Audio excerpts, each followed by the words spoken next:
નમસ્કાર, હું છું હેતલ અને આપ જોઈ રહ્યા છો ન્યૂ ભારત ન્યૂઝ. નજર કરીએ આજના ટોપ 5 ન્યૂઝમાં. ગુજરાતમાં ચોમાસાની ગતિ ધીમી પડતા ખેડૂતો અને નાગરિકો માટે ચિંતાજનક સમાચાર સામે આવ્યા છે. હવામાનના નિષ્ણાંતોના મતે અલ નીનોના અસરને કારણે વરસાદી સિસ્ટમમાં પૂરતું પ્રેશર સર્જાઈ રહ્યું નથી, જેના કારણે આગામી દિવસોમાં ભારે વરસાદ માટે રાહ જોવી પડી શકે છે. નિષ્ણાંતોના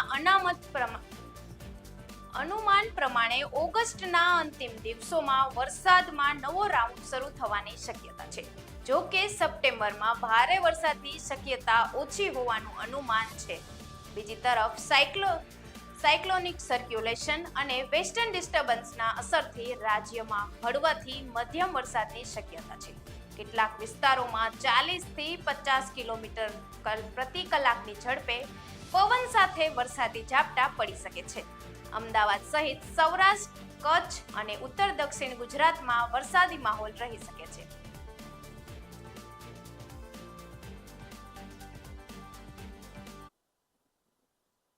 જોરાવરનગરમાં શેર બજારના ભાવના આધારે ચાલતા ગેરકાયદેસર જુગારના રેકેટનો રાજકોટ રેન્જ પોલીસે પર્દાફાશ કર્યો છે.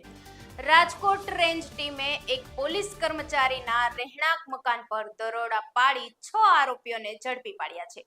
દરોડા દરમિયાન પોલીસે 10 લેપટોપ, 29 મોબાઈલ અને 4 પેન ડ્રાઈવ અને રોકડ રકમ સહિત કુલ 3.7 લાખ રૂપિયાનો મુદ્દામાલ જપ્ત કર્યો છે. તપાસમાં શેર બજારના ભાવોના આધારે સોદા કરાવી ગેરકાયદેસર જુગાર રમાડવામાં આવતો હોવાનું સામે આવ્યું છે.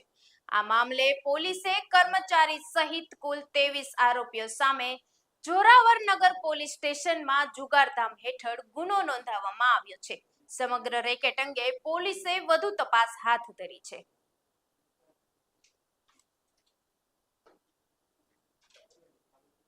ધાંગધ્રા નજીક ચુલી ગામ પાસે આવેલા જૈન તીર્થ સ્થળ તારંગા ધામમાં કરુણ અને ચકચારભરી ઘટના સામે આવી છે. મંદિરના પરિસરમાં પૂજારીના નિવાસ સ્થાનમાંથી પૂજારી પરવીન રાઠવા અને તેમની પત્ની વર્ષા રાઠવાના મૃતદેહ મળી આવ્યા છે.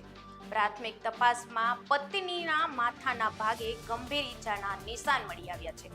પોલીસને આશંકા છે કે પત્નીની હત્યા કર્યા બાદ પૂજારીએ આત્મહત્યા કરી હોઈ શકે છે. જોકે ઘટનાનું ચોક્કસપણે કારણ હજુ સ્પષ્ટ થયું નથી. ધાંગધ્રા તાલુકા પોલીસ સ્ટેશને ઘટના સ્થળે પહોંચી તપાસ શરૂ કરી છે. બંને મૃતદેહો પોસ્ટમોર્ટમ માટે ખસેડવામાં આવ્યા છે. પોસ્ટમોર્ટમ રિપોર્ટ અને પોલીસની સઘન તપાસ બાદ જ સમગ્ર ઘટનાનું સત્ય સ્પષ્ટ થશે. ઘટનાને પગલે તારંગા ધામ સહિત આસપાસના વિસ્તારમાં શોકની લાગણી ફેલાઈ છે.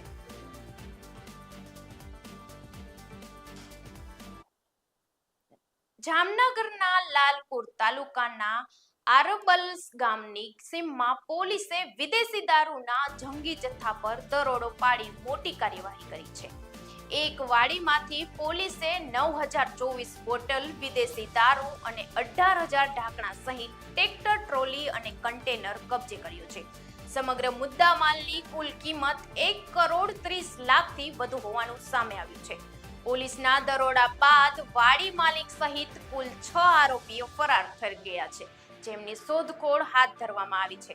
પ્રાથમિક તપાસમાં દારૂનો જથ્થો ગુજરાતમાં વેચાણના હેતુથી બહારથી મંગાવવામાં અને વાડીમાં સંતાડવામાં આવ્યો હોવાનું સામે આવ્યું છે.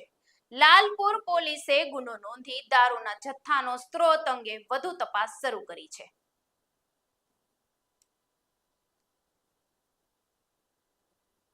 પૂર્વ કચ્છ એસઓજી દ્વારા ડ્રગ્સ સામેની કાર્યવાહી હેઠળ મોટી સફળતા મળી છે. No drugs in east Kutch campaign અંતર્ગત સામખિયારી નજીકના પોલીસે ગાંજાના જથ્થા સાથે એક મહિલા અને એક યુવકની ધરપકડ કરી છે. પોલીસે બંને પાસેથી કુલ 35,590 કિલોનો ગાંજો ઝડપી પાડ્યો છે. આ સાથે 2 મોબાઈલ ફોન અને રોકડ સહિત કુલ 17,93 લાખ રૂપિયાનો મુદ્દામાલ જપ્ત કરવામાં આવ્યો છે. એસઓજી ગાંધીધામની ટીમે બાતમીના આધારે કાર્યવાહી હોવાનું સામે આવ્યું છે.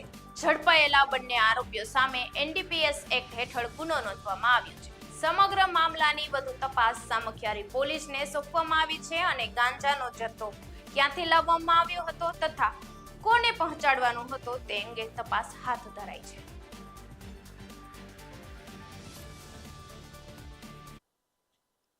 હાલના ટોપ 5 ન્યૂઝમાં બસ આટલું જ. વધુ સમાચાર માટે જોડાયેલા રહો ન્યૂ ભારત ન્યૂઝ સાથે. નમસ્કાર.